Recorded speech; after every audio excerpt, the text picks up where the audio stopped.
first question is for parents and kids who probably might be meeting you for the very first time, and you've introduced Discovery Mountain.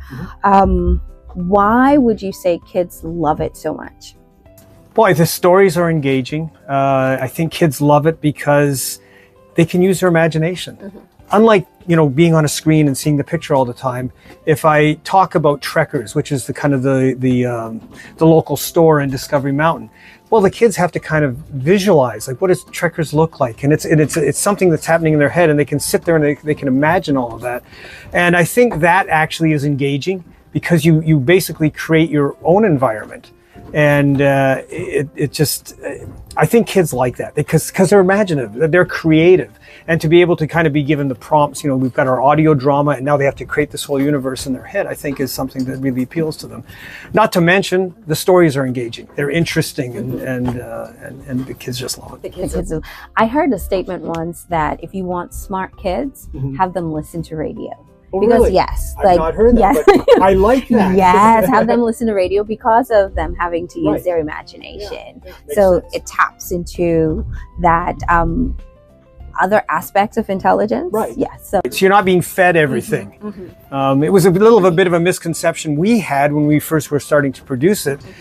When Voice of Prophecy came to us and said, "You want to do a radio show?" And we said, "Well, like, how hard can it be? It's TV without the picture." How wrong we were. Because when you show an image, you instantly know, okay, I'm on a boat, I'm in a store, whatever.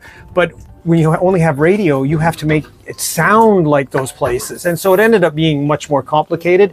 But for the same reason now, kids have to use their imagination to create that, right? Absolutely. What inspired you to create Discovery Mountain? I think a lot of I'm really interested in knowing that. And did you imagine it becoming such a meaningful faith resource for families? Well, I would have to confess that I did not imagine Discovery Mountain. It was Jean Boonstra at Voice of Prophecy. It was her idea. But I consider it kind of my baby as well, because she came to me and my composer, who does all the music for the show, and said, like, have you guys ever done radio dramas before? And we're saying, radio dramas? Nobody does radio dramas, right? And so it was her idea. But once we got running with the idea, then as soon as we started recording it, then it all fell on our plates. And so I feel a tremendous amount of ownership. Even though it wasn't my idea originally, once we got into production, it fell on my lap to kind of make it come alive. Jean had the idea, had the script, set up the whole universe, and then it was up to myself and Danny Columbia, our composer, to actually turn it into reality. And so, no, it wasn't my idea, but I consider it my baby as well because we helped bring it to life. I mean, and all the time that you've invested in it, and something that, did you ever think that you would grow to love this? Oh, you know what? I just didn't. When I first heard about it, I didn't think much of it because I didn't think anybody was doing radio dramas. But once I got into it, I saw how powerful it was. And the reaction we have gotten, like at Camporees or whatever, I mean, kids come to our booth and, we're like celebrities to them because they hear us on all the time. I'm in every show at the end of the program. And so they know me, they know all our actors, they come to the booth, they meet the actors, and it means so much to them. And I see how powerful it is. So how does Discovery Mountain help children grow spiritually while still being fun and being engaging? Well, all of our scripts are biblical based. They are all based on a moral, basically they're all based on a moral problem. And then what's the biblical solution? And it's done in a way, and Jean does a great job of writing these, it's done in a way that's entertaining and engaging and exciting. There's, different adventures and what have you. And it's all, but everything we do is all based on biblical moral principles. And how do you deal, and every human situation, every moral situation has a biblical answer. And that's what we do in Discovery Mountain is all of the stuff is based on a biblical answer to a moral issue, done in a way that's entertaining and exciting for kids, right? I was thinking the same thing. It's entertaining, but it's also teaching. Yeah. It's grounding. Absolutely. Yes. And it's subtle. So the kids aren't being preached to. It's just the ebb and flow of the story ends up with a morally sound solution or tools you use to solve that problem. And you mentioned before about with kids having to use their imagination. Absolutely. I know I've heard once that if you want smart kids, have them listen to radio, because then they have to use their imagination. Absolutely. So it's like the brain power of the imagination, but also being taught about biblical principles. And as you said, the subtle messages where they're getting so much from it. We have 1.5 million listens. And another interesting stat, and this is how we know we're having an impact, is Discovery Mountain is in the top 0.5% of all podcasts globally. Okay. So 99.5% of podcasts globally have less listeners than we do. Now people say that's not possible. You got Joe Rogan who gets 70 million per episode, but in the very top, it's like a big curve where now you get the ones that get the 70 million listens. But we're in the top 0.5, top 0.5%, and so we know we're having an impact. So which means that content that you're offering is something that's life-changing also. Life-changing and appealing. We know that people who are listening are enjoying it. Yes. Yeah. If a child listening right now, right, and like they would go and press play on any of your episodes for Discovery Mountain, what can they expect? They can expect an exciting, interesting, engaging storyline that is relevant to them. And I think this is really important because unless a child can identify with the characters, they won't engage, right?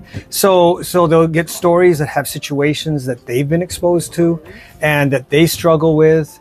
And again, coming back to the same thing, it's all of the solutions, all of the scripts are designed to be able to answer questions with biblical moral principles and family affirming principles. And the kids will, and they're very interesting stories. We do things, you know, we have airplanes flying, we have kids in caves, we have kids climbing mountains, you know, canoe races. So there's all exciting stuff in there as well.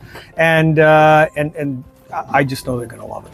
And which again ties into the imagination, because that means they have to listen to not miss anything that's being shared in it. So yes, I can see the imagination. We have you know one series of episodes where there's some plane crashes and the pilot is trying to get the plane down and it ends up crashing and she's injured and they have to rescue her. So there's lots going on. And it's definitely going to engage them.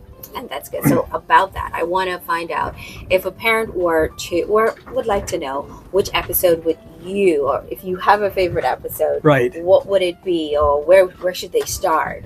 Okay. I would say definitely start at the beginning.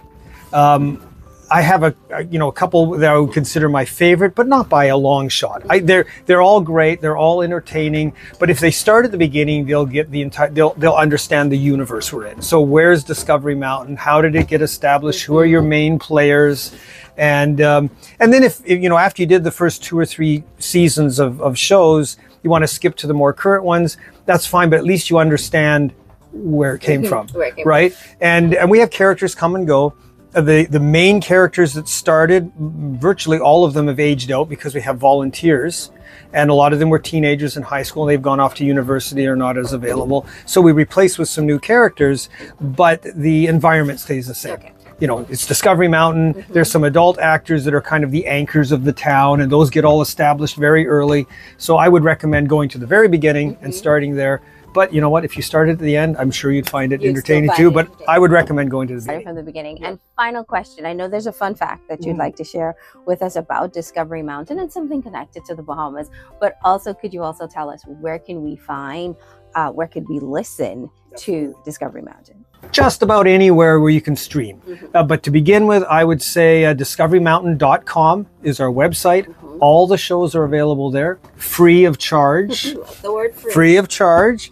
And they can find it on Spotify as well. And there's a number of different streaming services, something I don't usually get involved with, but a number of different streaming services where they can go. But discoverymountain.com is probably the best because we have additional content. We have a Director Doug part of the page, which is where I go behind the scenes on how did we do that sound effect? Like, how do we make the sound of airplane floats hitting the water and this sort of thing.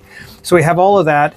And now on the Discovery Mountain site, there is also a portion where there is I think it's a small fee. I forget what it is. There's a paywall there where there's additional content. There's creation nuggets and bedtime Bible stories and stuff.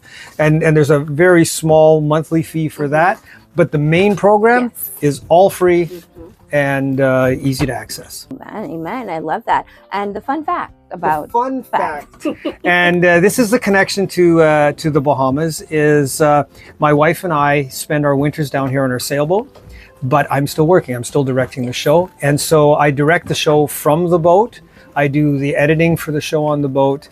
And so I think the Bahamas could kind of lay claim to the fact that Discovery Mountain is produced in the Bahamas, at least some of the time. Yeah. So you guys can take ownership and say, "Hey, Discovery Mountain is our product," and listen. It's my desire that every Bahamian have access to Discovery Mountain. Every family listens, and all the children here in the Bahamas are given the opportunity to listen and benefit from the content. I mean, it's free. It's somewhat produced in the Bahamas. I mean, it's godly content. Absolutely. And it gets your kids to use their brain. Like, the benefits are numerous. So I just want to say thank you so much, Doug, for the time that you invest into Discovery Mountain. And thank you for being here in the Bahamas. Listen, where we're from, it's -20 and there's 6 feet of snow. So thank you for allowing us to be in the Bahamas, because it is much nicer here.